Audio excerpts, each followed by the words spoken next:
Hi everyone, welcome to my PowerPoint presentation on sound production.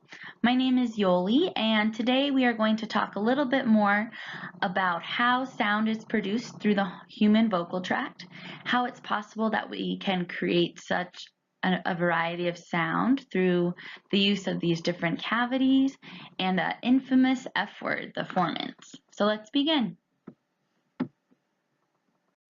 Before we delve into these topics, I wanted to spend just a moment reviewing the 5 subsystems that are necessary for speech.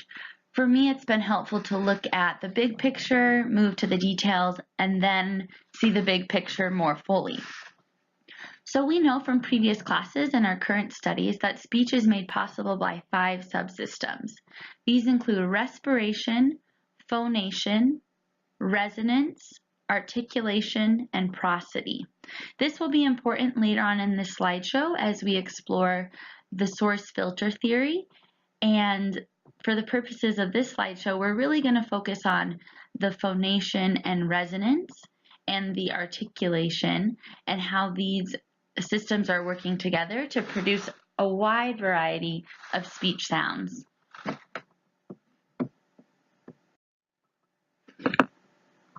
So really the big question we're asking here is, how is human speech possible? Human speech is the result of a multi-step process including various resonating cavities and how each of these resonating cavities is able to modify the flow of air throughout the entire vocal tract. So if you look to the graphic on your right, you'll see a depiction of the human vocal tract and the different cavities that are involved in this vocal tract. Some people like to think of these cavities as containers of air. So throughout the PowerPoint, I'm going to refer to them as cavities or containers interchangeably. These cavities include the laryngeal, pharyngeal, oral, and nasal cavities. As you notice, each of these cavities is comprised of varying dimensions, and this actually influences how the air is able to move throughout this cavity, and these variations in size contributes to the diversity of sounds that we're able to produce, which we'll get into a little bit more.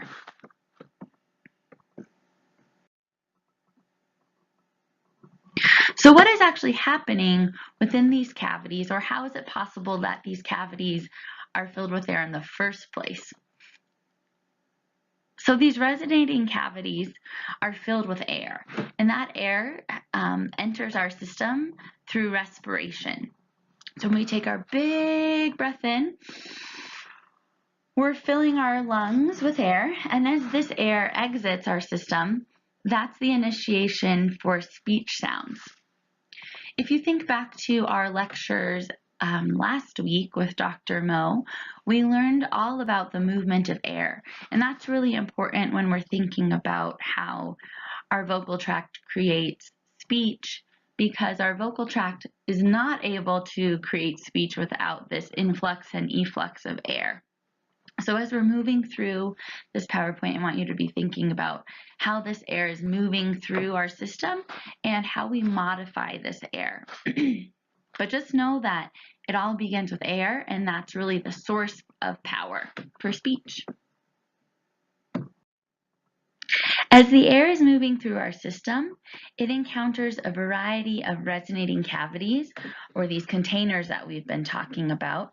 And as the air moves through these different containers, it's really modified and filtered, and that's how we're able to produce so many different sounds.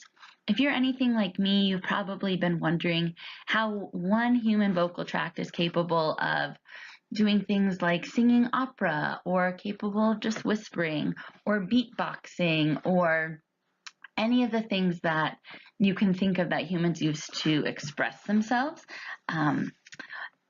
These can be explained by the source filter theory. So, and if we think about the source filter theory, what we're essentially saying is that when the energy from our vocal folds, or the vibration of our vocal folds, is modified by each resonating cavity along the vocal tract, we're getting different sounds. So as that air moves through these different spaces and containers, it's changed, and these changes are responsible for all the different sounds that you hear. One analogy that I found really helpful, and I believe I embedded this video in this slide, it's by a man named Matti Lieberman, and he talks about how each of these different cavities, resonating spaces, is like a room. And if we think about the air moving through rooms, whether these rooms are really big or really echoey, all these rooms are changing how our air is moving, and therefore how these sounds are expressed and perceived. So let's put all of these components together. What does this really mean? So if we're thinking about the movement of air from our vocal folds to our formants, we're thinking about how the air is moving through these cavities and how the changes in each of these cavities or spaces contributes to the different sounds that we are able to express and to hear. So for the purpose of this slideshow, I wanted to compare two highly contrasting sounds and how these sounds move through the vocal tract. So I chose the sound and oo. One is a consonant and one is a vowel.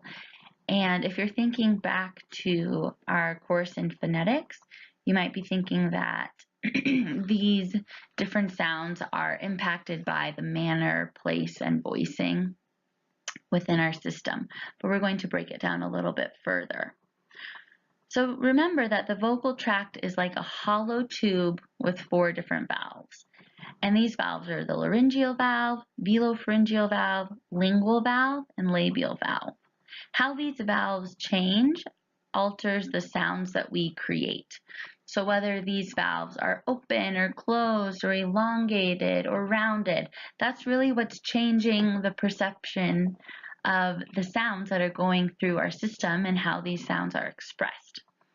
So for me, it was really helpful to compare these sounds side by side and go through each step along the vocal tract to better understand how it is that they're similar and how it is that they're different. So in step number 1, in the laryngeal valve, we're really thinking about how the vocal folds are phonating in response to air moving through them. And so for both and oo, we have air moving through our vocal folds and vibrating the vocal folds to create this sound source. And that is our first step. In step number 2, we have the velopharyngeal valve, and that includes the velum and the back and side of the pharyngeal walls. With the this valve is constricted and tense. If you do that along with me, you can perceive that constriction and that tension. However, with the oo, the velopharyngeal valve is open and elongated. So there's a more open feel about this vowel than there is with the consonant. As we move on to the third step in the lingual valve, we have the tongue. And with the tongue, if you can feel it in your mouth, is pressed up against your palate. So it's closed and tense. However, with the oo, the lingual valve is down, and I think of that as open, and the tongue is slightly rounded. It's not so tense. Perhaps a better word would be lax. With the fourth step, we move on to the labial valve, and that valve is comprised of the lips. So with if you can feel it, your lips are closed. Is a sound that's created by closed lips. However, with the oo, the labial valve is open. Ooh.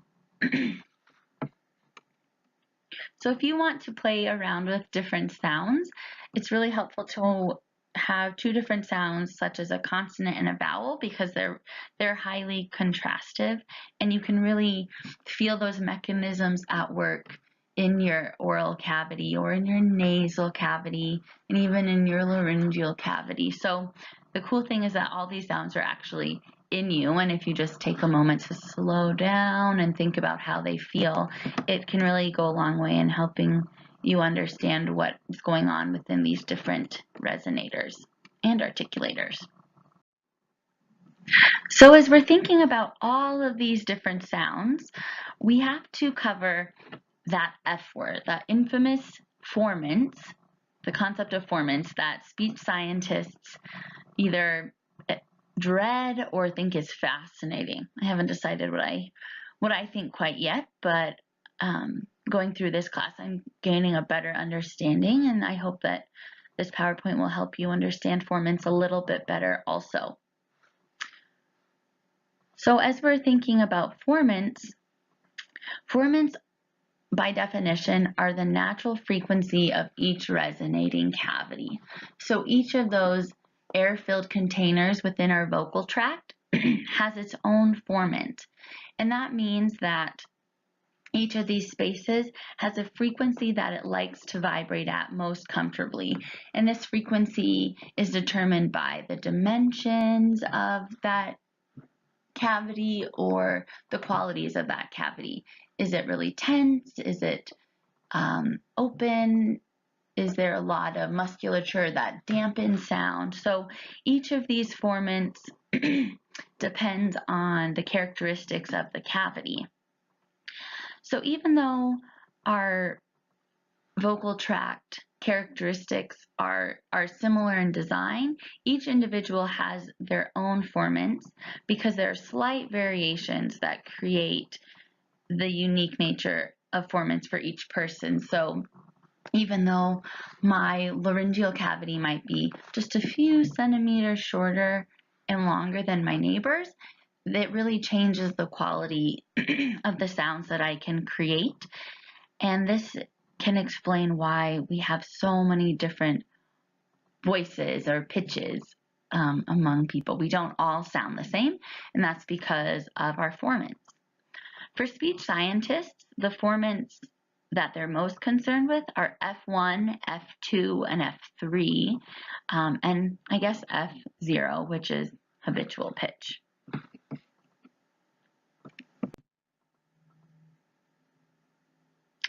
Formant 1 and Formant 2 are really the formants that are most important to the formation and perception of vowels. And Formant 1, as you can see in the graphic to the right, is labeled as container 1, and it's the pitch of air that vibrates from the top of the larynx towards the middle of the tongue. And as I said earlier, it's important for distinguishing vowels. And formant 2, which is also important in distinguishing vowels, is the pitch of air that vibrates from the middle of the tongue to the tip of the lips. Formant 3 is important in the distinguishing of consonants. So by the end of this slideshow, I hope you've learned a little bit more about the subsystems of speech, how we use air through our vocal tract and these resonating cavities to create different sounds, a little bit more about the source filter theory of sound and how this source filter theory looks in the production of things such as vowels and consonants, and how each of these vowels and consonants are informed by their own formants or the quality of air in these different cavities.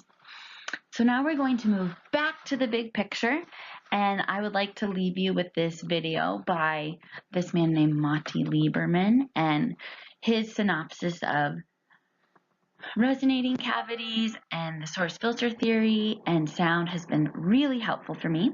So I want to leave you with this video and thank you for watching. Have a great afternoon.